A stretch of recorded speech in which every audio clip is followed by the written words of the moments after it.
ചുറ്റുപാടുകളോട് ആദ്യം ഏറ്റുമുട്ടും. അത് സംഭവിപ്പിച്ചത് ഞാനൊഴിച്ച് ബാക്കിയുള്ളവരാണെന്ന് പറഞ്ഞ് അവരോട് ഏറ്റുമുട്ടും. ചിലതങ്ങനെയല്ല. ഇതോ അങ്ങനെയാണ് സംഭവിക്കേണ്ടതുപോലെ സംഭവിച്ചിട്ടുണ്ട്. സമാനമായിട്ടില്ല. അത് സഹിക്കാൻ പറ്റില്ല.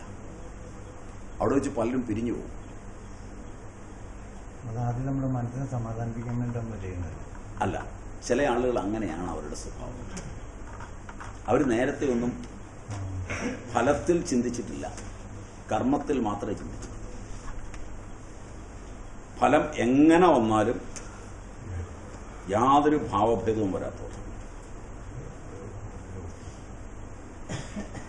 20 ഏക്കർ സ്ഥലം മുഴുവൻ വാഴ വെച്ചിരിക്കുകയാണ്. ഒരു ദിവസം രാവിലെ ഏറ്റവും മുഴുവൻ മറിഞ്ഞു കിടക്കുക.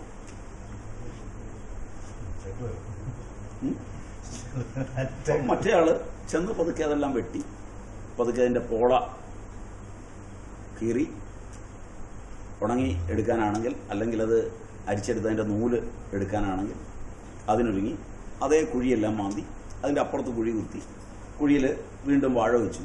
ഇവിടെ ഓരോ കൂനെടുത്ത് കപ്പയിട്ടു. പണിയാണ്. അപ്പോൾ ചോദിച്ചു, നിങ്ങൾക്ക് യാതൊരു വാഴയാണ് മറി? അത് വെക്കുന്നതിന് മുമ്പ് ഞാൻ അറിഞ്ഞിട്ടാണ് വെച്ചത്, കട മറിയുമെന്നറിയാം എന്ന് പറഞ്ഞാൽ കൂടെ പണിതവന് ദേഷ്യം വരും. മനസ്സിലായില്ലേ? പക്ഷെ യാഥാർത്ഥ്യം അതാണ്. അവിടെ അയാൾ ഉൾക്കൊള്ളുന്നത് യാഥാർത്ഥ്യത്തെയാണ്. അയാളുടെ ചിത്തവൃത്തി അയാൾക്ക് ക്ലേശം വരാത്തതും അയാളുടെ സമാധാനം കളയാത്തതും.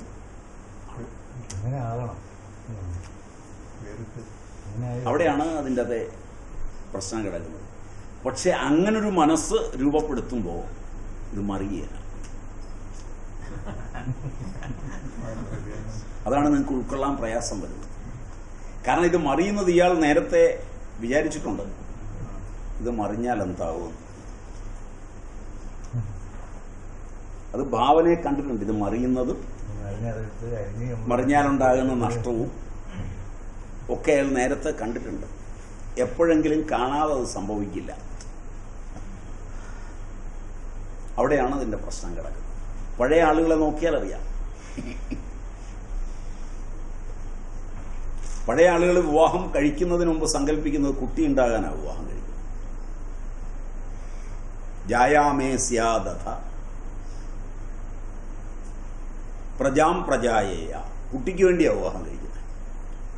ഈ വന്നിരിക്കുന്നതിൽ 90% ചെറുപ്പക്കാരും കുട്ടിക്ക് വേണ്ടിയല്ല വിവാഹം കഴിച്ചിരിക്കുന്നത്. അതുകൊണ്ടാണ് ഇവരെല്ലാം ആശുപത്രി കയറി ഇറങ്ങി നടക്കുന്നത്. കാരണം ഇവരുടെ തള്ളയും തന്തയും ഇവരെ വിവാഹം കഴിപ്പിച്ചത് കുട്ടിക്ക് വേണ്ടിയല്ല. ഏത് തള്ളയോടും തന്തയോടും ചോദിച്ച്, പ്രായമായി കഴിഞ്ഞാൽ ഇവൻ ചീത്തയാകാതിരിക്കാനാണ് കല്യാണം കഴിപ്പിക്കുന്നത്. വെള്ളമടിക്കും, വേറെ വല്ല സ്ത്രീകളുടെയും പുറകെ പോകും. പെണ്ണാണ്, ഇവള് പ്രായപൂർത്തിയായി, ഇവള് വേറെ ചെറുപ്പക്കാരുടെ കൂടെ ഓടി നടക്കും, ദുഷ്പേര് കേൾപ്പിക്കും. അത് കേൾപ്പിക്കാതിരിക്കാനാണ് കല്യാണം കഴിപ്പിക്കുന്നത്, കുട്ടി ഉണ്ടാകാൻ വേണ്ടിയല്ല. ആധുനിക കാലത്തെ ഒരു തന്തയും തള്ളയും വിവാഹം കഴിപ്പിക്കുന്നത് കുട്ടി ഉണ്ടാവാനല്ല, പേരുദോഷം ഒഴിവാക്കാനാണ്. അതുകൊണ്ട് പേരുദോഷം മാത്രമേ ഉണ്ടാവൂ. ശരിയാണോ എന്ന് ആലോചിച്ചോ.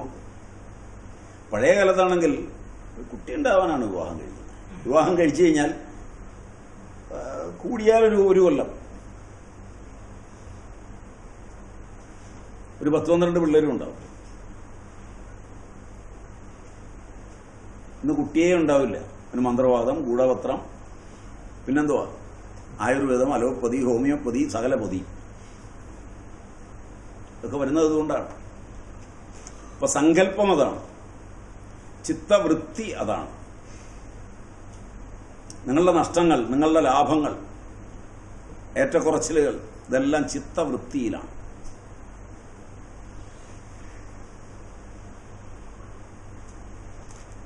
അപ്പൊ ചിത്തത്തിൽ നിങ്ങൾക്ക് എന്തെല്ലാം സങ്കല്പം ഉണ്ടായിട്ടുണ്ട് അതെല്ലാം ജീവിതത്തിൽ അനുഭവിക്കുകയും വേണം. ഒന്ന് സങ്കല്പിച്ചു നോക്കി. അത് തെറ്റാണെന്ന് അറിഞ്ഞ് തിരുത്തിയാൽ സംഭവിക്കില്ല. പക്ഷെ തെറ്റാണെന്ന് അറിഞ്ഞ് തിരുത്തുവോ തെറ്റാണെന്ന് അറിയും, അതും ഒരു ചിത്തവൃത്തിയായി, അതും ഒരു ചിത്തവൃത്തി പോലെ വന്ന് മാഞ്ഞു പോവുകയുള്ളൂ. തെറ്റാണെന്ന് അറിഞ്ഞു കഴിഞ്ഞും ഇതിങ്ങനെ ഉണ്ടായിക്കൊണ്ടിരിക്കും.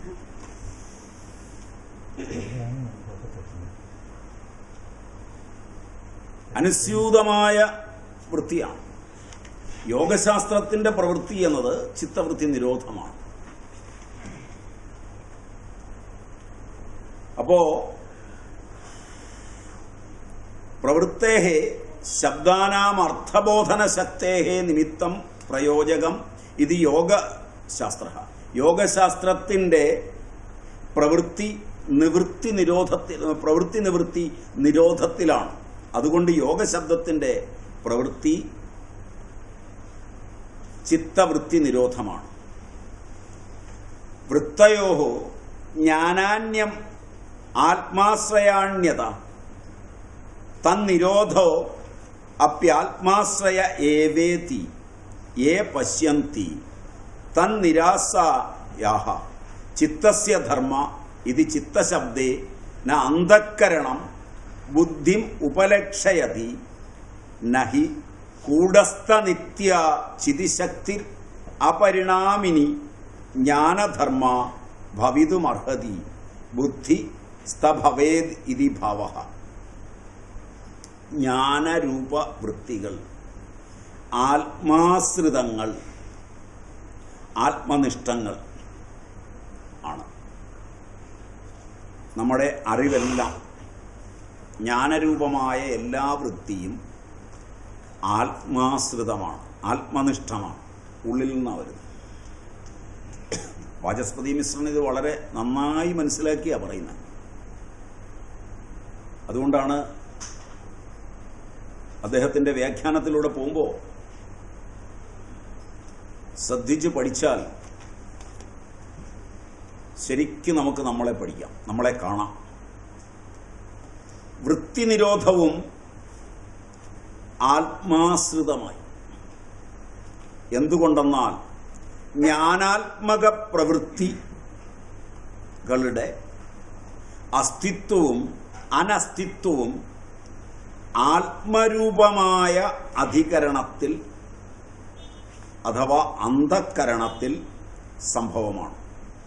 അതുകൊണ്ട് ജ്ഞാനപ്രവൃത്തിയും വൃത്തി നിരോധത്തിൻ്റെ ചിത്തനിഷ്ഠതയിൽ അസമീചിതമാണ്. അതുകൊണ്ട് വളരെ വസ്തുനിഷ്ഠമായി ആത്മാശ്രിതങ്ങളായ ജ്ഞാനരൂപത്തിലുള്ള അറിവിൻ്റെ രൂപത്തിൽ വരുന്ന എല്ലാ വൃത്തിയും, ഒന്നിനെ ഞാൻ അറിഞ്ഞു എന്ന് പറയുന്നത് ആത്മനിഷ്ഠമാണ്, വസ്തുനിഷ്ഠമല്ല. അതുകൊണ്ടാണ് എല്ലാ അഭിപ്രായ വ്യത്യാസം. ഈ വസ്തുവിനെ ഞാൻ അറിയുന്നത് എൻ്റെ പ്രിയാപ്രിയങ്ങളോട് ചേർന്നാണ്. ലോകത്തുള്ള എന്ത് വസ്തുവും, വസ്തു എന്നത് ആദ്യം ഒരു നിമിഷം ഇതം വൃത്തിയിൽ മാത്രമേ ഉള്ളൂ. ആത്മനിഷ്ഠമായി അഹം വൃത്തിയിലാണ് അതിനെ അറിയുന്നത്. അതുകൊണ്ടാണ് ഒരു സ്ത്രീ തന്നെ ഒരാൾക്ക് അമ്മയായും മറ്റൊരാൾക്ക് ഭാര്യയായും വേറൊരാൾക്ക് മകളായും മറ്റൊരുത്തന് സഹോദരിയായും ഒക്കെ തോന്നുന്നു. ഈ തോന്നലുകളിലെല്ലാം ആത്മനിഷ്ഠമാണ് അറിവ്, വസ്തുനിഷ്ഠമല്ല.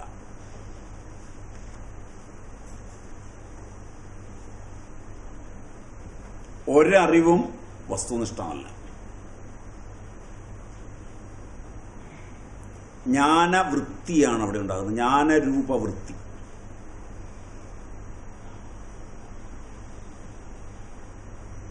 അപ്പൊ ജ്ഞാനാത്മക പ്രവൃത്തികളുടെ അസ്തിത്വവും അനസ്തിത്വവും അതവിടെ ഉണ്ടാകുന്നതും ഇല്ലാതാകുന്നതും അത് പൂർണ്ണമായും ആത്മരൂപമായ അധികരണത്തില് സംഭവമാണ്.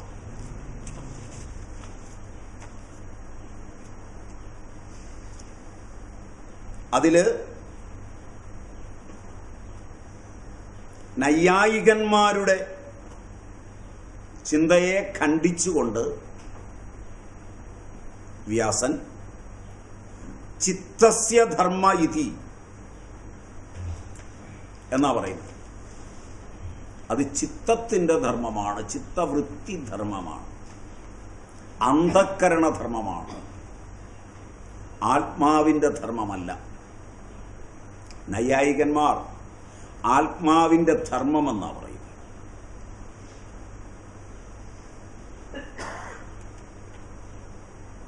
അതുകൊണ്ട് ചിത്തസ്യ ധർമ്മ ഇതി, ചിത്തശബ്ദത്തിന് ആത്മാവ് എന്നല്ല, ചിതിശക്തി എന്നല്ല വ്യാസൻ പറയുന്നത്. ചിച്ഛക്തിയെയല്ല വ്യാസൻ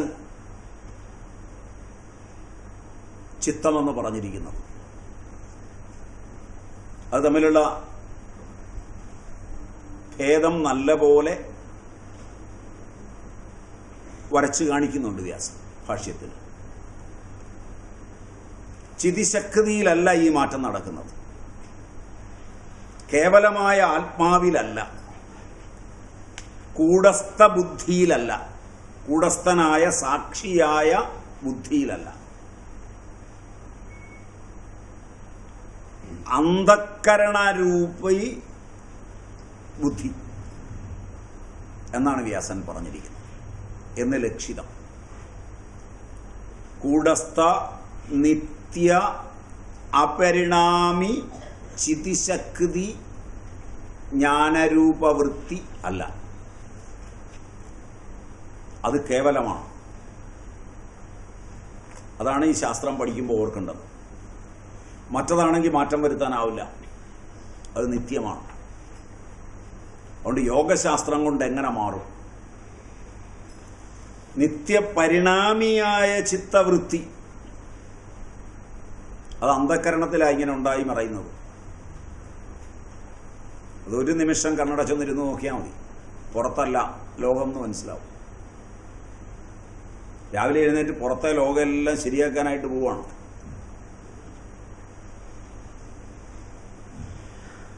എത്ര ശരിപ്പെടുത്തിയാലും പുറം ലോകം ശരിയാവില്ല.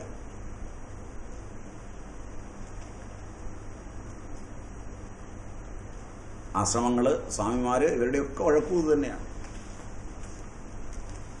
അത് കാണുന്നത് മറ്റേയാൾ ചെയ്യുമ്പോഴേ കാണുകയുള്ളൂ, താൻ ചെയ്യുമ്പോൾ കാണുകയില്ല. തനിക്ക് ഇഷ്ടപ്പെടാത്തത് താൻ ചെയ്യുമ്പോൾ കാണുകയേ ഇല്ല. കണ്ണടച്ചിട്ട് പൂച്ചപ്പാൽ കുടിക്കുന്ന പോലെ ചെയ്യും.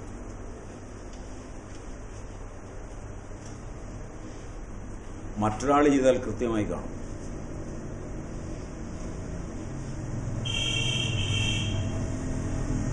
താനൊരു അഴിമതി ചെയ്താൽ ലോകം അറിയുകയില്ല. മറ്റൊരാൾ ചെയ്താൽ അഴിമതി കാണാൻ പറ്റും. മറ്റൊരാളുടെ വിശ്വാസങ്ങൾ കാണാൻ പറ്റും, തൻ്റെ വിശ്വാസം കാണാൻ പറ്റില്ല. ഇതാണ് ഇതിൻ്റെ പ്രത്യേകത. അപ്പം അതുകൊണ്ട് ഇത് മാറിക്കൊണ്ടിരിക്കുന്നതാണ്. മാറിക്കൊണ്ടിരിക്കുന്ന ഈ ചിത്തവൃത്തി അന്ധക്കരണത്തിൻ്റെയാണ്. പരിണാമശീലയായ ബുദ്ധിയെ തന്നെ ജ്ഞാനരൂപവൃത്തി എന്നിവിടെ പറയുകയാണ്. കേവല നിർഗുണശ്ച, ഈ ശ്രുതിവാക്യം ജ്ഞാനം നൈവാത്മനോ ധർമ്മ ന ഗുണോ വാ കഥഞ്ചന ജ്ഞാനസ്വരൂപ ഏവാത്മാ നിത്യ പൂർണ്ണ സദാശിവ. ഈ സ്മൃതിവാക്യം അതുപോലെ നിർഗുണത്വ അന്ത ചിദ്ധർമ്മ എന്ന സാഖ്യസൂത്രം എന്നിവ കൊണ്ട് ജ്ഞാനരൂപ വൃത്തി ചിതിശക്തിയുടെ വ്യാപാരമല്ല, ജ്ഞാനരൂപ വൃത്തിയാകട്ടെ ബുദ്ധിയുടെ വ്യാപാരമാണ്, മാറുന്ന ബുദ്ധിയുടെ വ്യാപാരമാണ്. ഇത് മനസ്സിൻ്റെ കളികളാണ് ഇത് മുഴുവൻ. ധീ ഹ്രീ ഭീ ഇത്യേതത് സർവം മനയേവ. ബുദ്ധി, ഭയം, ധീ ഹ്രീ ഭീ രിത്യേവം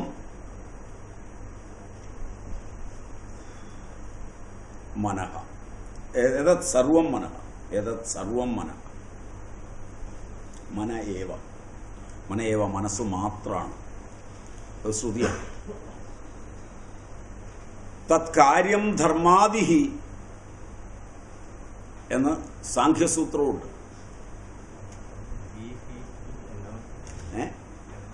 ധീ ബുദ്ധി, ഹ്രീ ലജ്ജ,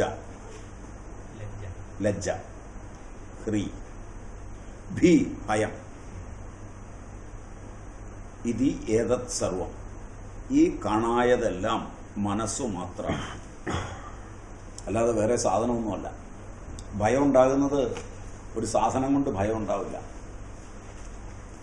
ഭയം മനസ്സിലാണല്ലോ. മനസ്സ് മാത്രമാണ് ഭയത്തിന് ഹേതു. അതുപോലെ തന്നെ ലജ്ജ, ലജ്ജ മനസ്സിന്റെ കളിയാണ്. അതുപോലെ തന്നെ ബുദ്ധി, ഒരു കാര്യത്തിൽ ബുദ്ധി പ്രയോഗിച്ചു, അവിടെ മനസ്സ് അതിൽ ചേർന്ന് നിൽക്കുമ്പോൾ പ്രയോഗിക്കുന്നതാണ്, അന്നേരം മാത്രമുള്ളതാണ്. മനസ്സ് അതിലല്ലെങ്കിൽ ആ സമയത്ത് അത് പ്രയോഗിക്കില്ല. രണ്ടുപേര് പോകുമ്പോൾ ഒരുത്തൻ അതിൽ മനസ്സ് നിന്നാൽ അവൻ പ്രയോഗിക്കും ബുദ്ധിയെ, മറ്റവൻ പ്രയോഗിക്കില്ല. മനസ്സിന്റെ മാത്രമാണ്, മനസ്സിന്റെ ധർമ്മം മാത്രമാണ്. ഇതെല്ലാം മനസ്സ് മാത്രമാണ്. ഏതിന്റെ ഭയമായാലും ചിലർക്ക് ഇടിവെട്ടിയാൽ ഭയമില്ലല്ലോ. ചിലർക്ക് ഇടിവെട്ടിയാലല്ല എന്ത് സംഭവിച്ചാലും ഭയമില്ല. ഇല്ല. അപ്പൊ പിന്നെ ഇറങ്ങിപ്പോയി നിൽക്കും. ആ ചിലര് അതേപ്പറ്റി അറിഞ്ഞ് ആസ്വദിച്ച് തന്നെ നിൽക്കുന്നവരുണ്ട്. ലോകത്തില് ഏത് കാര്യവും ഒരാൾക്ക് ഭയം, വേറൊരാൾക്ക് ഭയമില്ലായ്മ. അതാണ് അതിന്റെ അതേ രസം. ലോകത്ത് ഏത് കാര്യവും അങ്ങനെയാണ്. ഭയമായാലും ലജ്ജയായാലും, ചിലർക്ക് ലജ്ജയേ ഉണ്ടാവില്ലല്ലോ. എന്തും എവിടെ വെച്ചും ചെയ്യാൻ ലജ്ജയില്ലാത്ത ആളുകൾ ഒരുപാടില്ല. ലജ്ജയില്ലാത്തതുകൊണ്ടല്ലേ ക്യാമറയും ഒക്കെ ഉള്ളപ്പോഴും നിയമസഭയ്ക്കകത്തതെല്ലാം കാണിക്കുന്നു.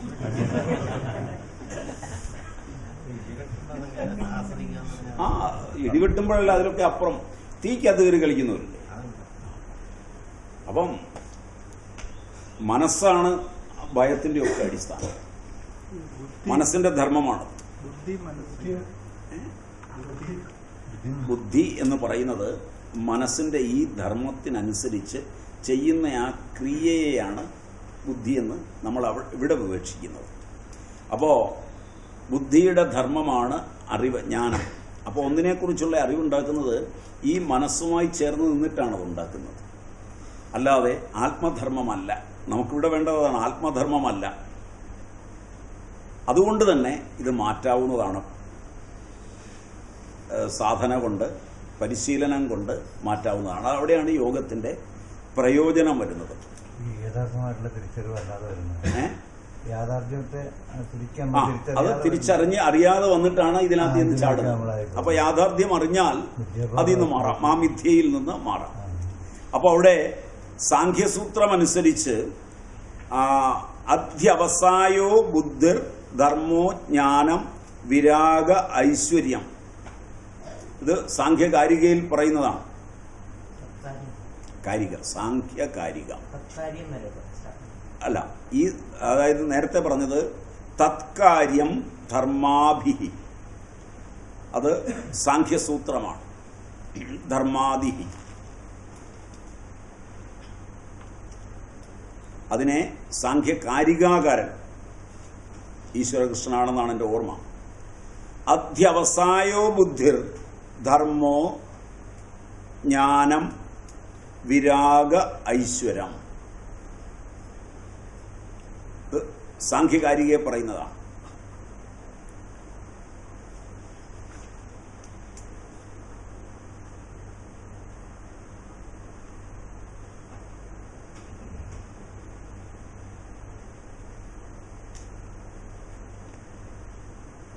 അതായത് നൈയായിക മതപ്രകാരം ആത്മാശ്രിതമാണ് ഇതെല്ലാം എന്നാണ് അവർ പറയുക. അത് ആത്മാശ്രിതമല്ല. ചിത്താശ്രിതമാണ്. ഇതാണ് വ്യാസൻ എടുക്കുന്നത്. ചിത്താശ്രിതമായതുകൊണ്ടാണ് മാറ്റാൻ പറ്റുന്നത്. ഇനി അത് ചിത്താശ്രിതമെന്ന് മാനിക്കാതെ ദുർജനന്യായത്തിൽ ആത്മാശ്രിതം എന്ന് മാനിച്ചാൽ ഉപയൻ അപയൻ അധർമ്മോ വികരോതി ഹി ധർമ്മിണം എന്ന ന്യായമനുസരിച്ച് ആത്മതത്വത്തിൻ്റെ കൂടസ്ഥത്വം വ്യാഹതമാവും. എന്ന് പറഞ്ഞാൽ ആത്മാവ് കൂടസ്ഥനാണ്, നിത്യമാണ് എന്നത് അതാദ്യം പറഞ്ഞിട്ടാ ഈ തത്വം പറയുന്നതെങ്കിൽ ഈ മാറ്റം എല്ലാം ആത്മാവിനുണ്ടെന്ന് വരും. അപ്പോൾ ആദ്യം പറഞ്ഞ നിയമം തെറ്റാവും. അതാണ് നിങ്ങൾ മനസ്സിലാക്കേണ്ടത്. ആത്മാവിലാണ് ഇത് എങ്കിൽ ആത്മാവ് മാറിക്കൊണ്ടിരിക്കുന്നതാണെന്നാണ് ഉത്തരം കിട്ടുക. അത് ആദ്യം പറഞ്ഞതിൻ്റെ നിഷേധമായതുകൊണ്ട് സാധ്യമല്ല. അതുകൊണ്ട് നൈയായിക മതം അനുസരിച്ച് പറയുന്നത് തെറ്റാണ്. അപ്പോൾ താർക്കിക ദൃഷ്ടിയിൽ പ്രാഗഭാവവും പ്രധ്വംസ അഭാവവും പ്രതിയോഗി സമാനാധികരണത്വമാണ്. എന്ന് പറഞ്ഞാൽ മുമ്പ് ഇല്ലാത്തത് പിന്നീട് ഇല്ലാതാകുന്നത്.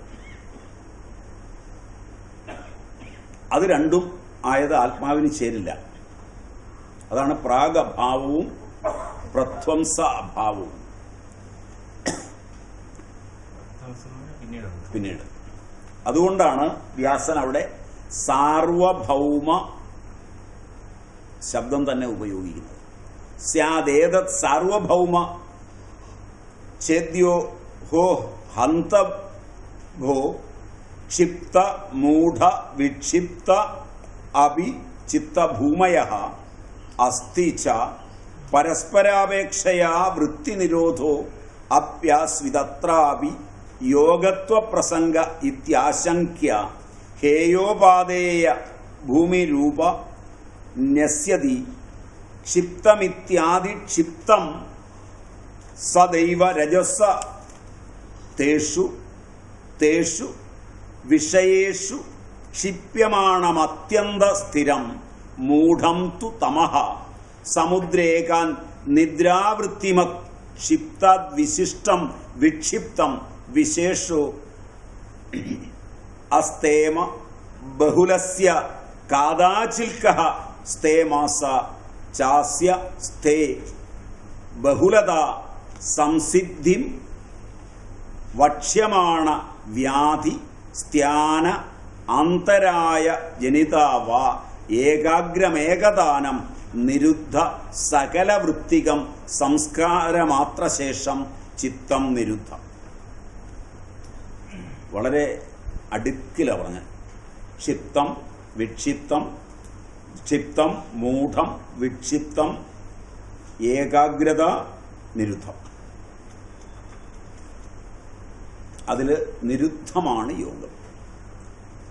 അതിൽ ക്ഷിപ്തം രജസ് ഗുണങ്ങളിൽ,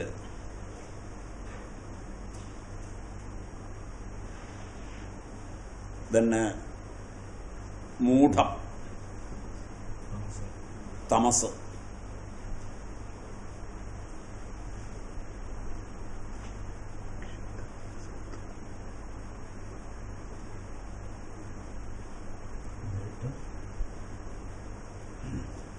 വിക്ഷിപ്തം. അവിടെയാണ് ഏറ്റവും കൂടുതൽ ചഞ്ചലതയുള്ളത്, സത്വത്തിന്റെ അംശമുള്ള.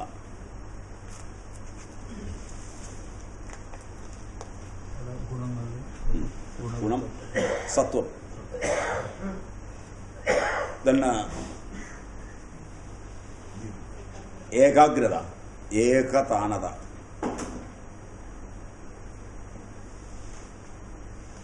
പിന്നെ എല്ലാ വൃത്തികളും നിരോധിച്ച അവസ്ഥ, നിരോധം. അവിടെയാണ് പതഞ്ജലം ചിത്തത്തെ പഠിക്കുന്നത്. അത് അടുക്കോടെ മനസ്സിലാക്കിയാൽ എളുപ്പമുള്ളത്. നമ്മുടെ ചിത്തം എങ്ങനെയാണ് പോകുന്നത് എന്നറിയണമെങ്കിൽ യോഗം സാർവഭൗമമെങ്കിൽ ദൗർഭാഗ്യവശാത് ക്ഷിപ്തം മൂഢം തഥാ വിക്ഷിപ്തം തുടങ്ങിയ ചിത്തഭൂമികകളിലും യോഗം എന്ന് പറയേണ്ടതല്ലേ? അവിടെ യോഗമെന്ന് പറയുന്നില്ല. കാരണം ഈ അവസ്ഥകളിലും പാരസ്പരിക ദൃഷ്ടിയിൽ, തുലനാത്മക ദൃഷ്ടിയിൽ വൃത്തി നിരോധം കാണുന്നുണ്ട്. ഒന്നിനെ നിരോധിച്ചിട്ടാണ് ഒരു വൃത്തി അവിടെ നിലനിൽക്കുന്നത്. അതുകൊണ്ട് ക്ഷിപ്താദി അവസ്ഥകളിലും കൂടി യോഗലക്ഷണമുണ്ടോ? ഈ ആശങ്കയെ വ്യാസൻ നിരാകരിക്കുന്നുണ്ട്. ചിത്തത്തിൻ്റെ ഭൂമികകളുടെ ഹേയത്വവും ഉപാദേയത്വവും ഭാഷ്യകാരൻ പറഞ്ഞിട്ടുണ്ട്. ഏതുപേക്ഷിക്കണം എന്ന് കൃത്യമായി പറഞ്ഞിട്ടുണ്ട്. ഹേയം സ്വീകരിക്കുക, ഉപേക്ഷിക്കുക, ഉപാദേയം സ്വീകരിക്കുക. ത്യാജ്യം ഗ്രാഹ്യം, ഏയോപാദേയം. ക്ഷിത്തമിത്യാദി എന്നിങ്ങനെ അദ്ദേഹം പറഞ്ഞിട്ടുണ്ട്. രജോ ഗുണത്തിൻ്റെ പാരമാണിക ആധിക്യം കൊണ്ട് വിഷയങ്ങളിൽ അനുരാഗപൂർവം മുഴുകി ചഞ്ചലമാകുന്ന ചിത്തം ക്ഷിപ്തമാണ്. അതാണ് നമുക്കുള്ള അവസ്ഥ. ഓരോ നിമിഷവും നമ്മുടെ ചിത്തം വിഷയങ്ങളെ അവിടെ ഇരുന്ന് ഉണ്ടാക്കി, അതിനോട് അനുരാഗമുണ്ടാക്കി അതിൽ മുഴുകുകയാണ്. മുഴുകിക്കഴിഞ്ഞ് സമയം പോയിക്കഴിഞ്ഞ് മാത്രമാണ് നമ്മൾ അറിയുന്നത് ഇതായിരുന്നു പണിയെന്ന്. മുഴുകാൻ പോകുമ്പോൾ വല്ലാത്ത താല്പര്യത്തിലാണ് അതിൽ മുഴുകുന്നത്. ഒരു മനുഷ്യൻ്റെ സമയത്തിൻ്റെ 3/4 പങ്കും ക്ഷിപ്തങ്ങളിൽ മുഴുകിയാണ് പോകുന്നത്. ഏതൊരാശയം ഉദിച്ചാലും ക്ഷിപ്തമാണ് അനുഭവമായി തീരുന്നത്. ഒരാൾ അനുഭവം പറയുന്നു എന്ന് പറയുന്നതിൽ 90% ക്ഷിപ്തങ്ങളാണ്. അതിന് വിപരീതമായ സത്യം ആരെങ്കിലും പറഞ്ഞാൽ അംഗീകരിക്കാൻ ബുദ്ധിമുട്ടുണ്ടാവും. അതുകൊണ്ടാണ് ശാസ്ത്രീയമായി വികസിക്കാത്തത്. അതുകൊണ്ടാണ് രഹസ്യങ്ങൾ ഉണ്ടാകുന്നത്. അതുകൊണ്ടാണ് രഹസ്യ കൂട്ടായ്മകൾ ഉണ്ടാകുന്നത്. അതുകൊണ്ടാണ് കൂട്ടും കെട്ടും ഉണ്ടാകുന്നത്. എൻ്റെ ക്ഷിപ്തങ്ങളെ സ്ഥാപിക്കാനാണ് ഞാൻ ഒരുങ്ങുന്നത് എങ്കിൽ എൻ്റെ അടുക്ക വരുന്നത് എൻ്റെ ക്ഷിപ്തത്തെ പരിപോഷിപ്പിക്കുന്നതെന്ന് ബോധ്യമുള്ളവരെ മാത്രമേ എൻ്റെ രഹസ്യ ലോകങ്ങളിൽ ഞാൻ അടുപ്പിക്കുകയുള്ളൂ. കുറേ കാലം എൻ്റെ ക്ഷിപ്തത്തോട് ചേർന്നവർ പോയിട്ട് അവർ പുറത്തിറങ്ങി എൻ്റെ ക്ഷിപ്തങ്ങളെ തെറ്റായി വ്യാഖ്യാനിക്കാൻ തുടങ്ങുമ്പോഴാണ് ഞാനും അവരുമായി ഏറ്റുമുട്ടുന്നത്. ആ സമയത്ത് അതുവരെ അതിൽ പ്രവേശനമില്ലാതിരുന്ന ആളുകൾ അവരുടെ കൂടെ കൂടും. മനസ്സിലായില്ല? മറിച്ച് ഇവരെല്ലാം ഒന്നിച്ചാണ് കയറി ഇറങ്ങി നടന്നതെങ്കിൽ അവർ തമ്മിൽ അടിച്ചോളും. നമ്മളിവിടെ വെറുതെ ഇരുന്നാണ്.